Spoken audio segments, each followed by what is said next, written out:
పేరు అలిగల శివరాం ప్రసాద్ రాజా. నేను Bezawada bar association general సెక్రటరీని. నేను ఈ నెల 27వ తారీఖు నాడు జరుగు కృష్ణా గుంటూరు గ్రాడ్యుయేట్స్ ఎమ్మెల్సీ ఎన్నికల్లో ఎమ్మెల్సీ అభ్యర్థిగా పోటీ చేసి ఉన్నాను.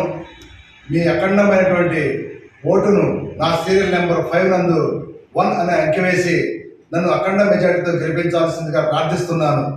మీ ఎమ్మెల్సీ ఎన్నికల్లో నేను పోటీ చేయడానికి ప్రధాన కారణం, నేను గతంలో ఆంధ్ర యూనివర్సిటీ నందు విద్యార్థి నాయకుడిగా విద్యార్థుల సమస్యలపై నేను ఒక వాణిని వినిపించి విద్యార్థి సమస్యలను సాల్వ్ చేసి విద్యార్థులందరికీ మంచి చేసిన వ్యక్తిగా ఒక విద్యార్థి నాయకుడిగా మంచి గుర్తింపు పొందాను. నేను 2004వ సంవత్సరం నా లా కంప్లీట్ చేసిన తర్వాత గత 20 సంవత్సరాలుగా విజయవాడ బార్ అసోసియేషన్ నందు ప్రాక్టీస్ చేస్తూ, అదేవిధంగా నూజివీడు, తిరువూరు, కృష్ణా జిల్లాలో అన్ని బార్ అసోసియేషన్లో కూడా నేను ప్రాక్టీస్ చేస్తూ ఎంతోమంది పేదలకు సహాయం చేస్తున్నాను. అదేవిధంగా గత సంవత్సరం జరిగినటువంటి బెజవాడ బార్ అసోసియేషన్ ఎన్నికల్లో నేను 670 ఓట్ల మెజార్టీతో విజయం సాధించడం జరిగింది. నా విజయానికి కారణం నీతి, నిజాయితీ, నిబద్ధత అనేటువంటి ఆదర్శమైనటువంటి సిద్ధాంతంతో నేను ప్రయాణించాను. నా గెలుపులో కులం చూడలేదు, మతం చూడలేదు. నా న్యాయవాద మిత్రులు నన్ను అందరూ కూడా నాకు సహకరించి నాకు గొప్ప విజయాన్ని అందించారు. తర్వాత నేను నా యొక్క ప్రాక్టీస్లో నేను న్యాయవాద మిత్రుల కోసం ఏ సమస్య వచ్చినా సరే నేను ముందుండి సమస్యను సాల్వ్ చేస్తూ ముందుకెళ్తున్నాను. మరి గత సంవత్సరంలో కూడా ఎన్నో సమస్యలు మనం చవిచూడడం జరిగింది. ఈ సంవత్సరం చూస్తే మరి న్యాయవాదులపై జరిగినటువంటి దాడుల్లో కూడా మేము ప్రధానంగా నిలబడి మరి కృష్ణా జిల్లా ఫెడరేషను మరి గుంటూరు జిల్లా ఫెడరేషను అధ్యక్షులు వాళ్ళందరూ కూడా కలిసి ఒక కామన్ ఎజెండాతో సమస్య సాల్వ్ చేయడం జరిగింది. గతంలో నేను గుంటూరు పట్టణంలో గ్రూప్ 1, గ్రూప్ 2 చదువుకున్న రోజుల్లో 2004వ సంవత్సరంలో అక్కడ ఉన్నటువంటి ఆర్థిక పరిస్థితులు చాలా దారుణంగా ఉండేటువంటి.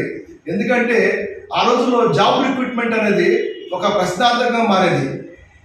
ఒక జాబ్ రిక్రూట్మెంట్ ఇవ్వడం జరిగేది, దాన్ని మరి పోస్ట్ పోన్ చేయడం. ఆ రోజుల్లో మేము గుంటూరు పట్టణంలో ఒకే రూమ్లో 6-7 ఉండి చాలా ఇబ్బందులు పడుతూ చాలా బాధలు ఫేస్ చేశాం. నేను ఆ రోజున అనుకున్న ప్రజలకు సేవ చేయాలని తలంపు ఆ రోజున నాకు కలిగింది. అప్పటి నుంచి నేను నీతి, నిజాయితీగా సేవ చేస్తూ సమాజంలో ఉన్నాను.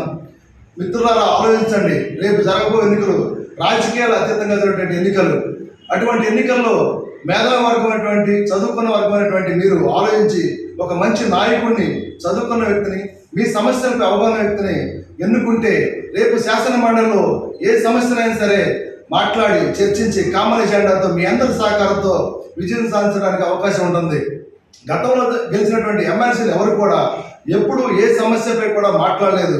అదేవిధంగా ఉద్యోగుల విషయంలో మరి ఏరియాస్ విషయంలో ప్రధానంగా ఎక్కడ కూడా ఎప్పుడు ఎవరు మాట్లాడలేదు. ఇది ప్యూర్లీ రాజకీయాలకు అతీతంగా ఎన్నికలు. మిత్రులారా, ఆలోచించి మీ యొక్క ఓటు ఆయుధం ద్వారా నాకు అమూల్యమైనటువంటి ఓటును వేసి రేపు జరగబోయే ఎన్నికల్లో నాకు అఖండ మెజార్టీ కలగజేస్తారని మనస్ఫూర్తిగా కోరుకుంటున్నాను. నాకు నా న్యాయవాద మిత్రులతో పాటు నా తండ్రి గారు టీచర్ గారు, అందువల్ల టీచర్ కమ్యూనిటీ నుంచి కూడా నాకు పూర్తి మద్దతు ఉంది. అదేవిధంగా మరి నిరుద్యోగ యువత ఈరోజు నిరుద్యోగులకి అగమ్యగోచరంగా ఉన్నారు. మరి అటువంటి వారి కోసం ఒక చక్కని ఎజెండాతో ముందుకు వచ్చాను. మరి వాళ్ళకి 5,000 రూపాయలు నిరుద్యోగ వృత్తి ఇవ్వాలని చెప్పి నేను ప్రధానంగా డిమాండ్ చేస్తున్నాను. అదే ఇంకో విషయం కూడా చెప్పదలుచుకున్నాను. ప్రైవేటు పాఠశాలలో ఉన్నటువంటి టీచర్స్ మరి వారి యొక్క కష్టాన్ని దోపిడీ చేస్తున్నారు. ఆ దానిపై మనం ప్రధానంగా వాయిస్ వినిపించాలి. మరి వాళ్ళ జీతాలు ఒక కనీస వేతనం లేదు ఈ రోజుకి. మరి 10 గంటల్లో ఒక కనీసమైన 10 గంటలు లేవు. మరి అంగన్వాడీ టీచర్స్ వీళ్ళందరూ ఎన్నో సమస్యలు ఉన్నాయి. ఈ సమస్యలపై మనందరం కూడా ఒక చర్చా వేదిక పెట్టాలి. నేను డెఫినెట్గా ఈ కృష్ణా గుంటూరు జిల్లా ఉన్నటువంటి ఎవరైతే నిరుద్యోగులు ఉన్నారో, అదేవిధంగా ఈ గ్రాడ్యుయేట్స్ అందరూ కూడా ఉన్నారు, వీళ్ళందరూ కూడా మండలాల వారిగా కలుస్తాను. మీ సమస్యను నా సమస్యగా భావిస్తాను. మీ వాణిని నా వాణిగా శాసన మండలిలో వినిపిస్తాను. నాకు ఒక అవకాశాన్ని కల్పించండి. మంచి నాయకుడిని ప్రమోట్ చేయండి. మీ అందరికీ నేను హృదయపూర్వకంగా తెలియజేసుకుంటున్నాను. Thank you so much.